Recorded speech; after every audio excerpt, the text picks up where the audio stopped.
నువ్వేందనుకో మా అత్త నన్ను బతకనిస్తుందా? నువ్వెందుకు వచ్చినవరా శంకర్ గా? మీ మామని ఎటు తీసుకుపోతానవరా శంకర్ గాని పొట్టు పొట్టు తిడుతుంది. ఆయన నువ్వే ఇట్రా అంటే నువ్వే ఇట్రారంటాడు. నేనెందుకు పోతా? ఎవ్వరు తిరిగిపోను. చక్కగా ఇంట్లో నా పెళ్ళేం ఏమండిందో బుక్కడంత తింటా, మనసుకొని పంట.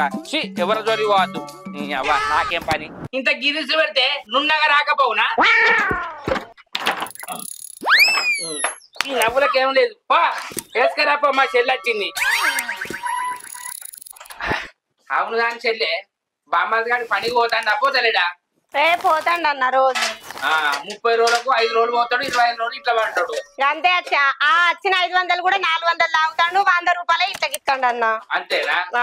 మరి లాగవెందుకు ఇచ్చావు చెల్లె? ఏం చెప్పాలన్నా, ఎంత చెప్పినా మారడు. ఇక ఇల్లుటం తీసుకొచ్చుకున్నావు కదా, గట్లనే ఉంటది. సరే, నువ్వు ఇంత తిన అనికింతే. సరే అన్న. బాగా అడిగిందని చెప్పు. సరే అన్న.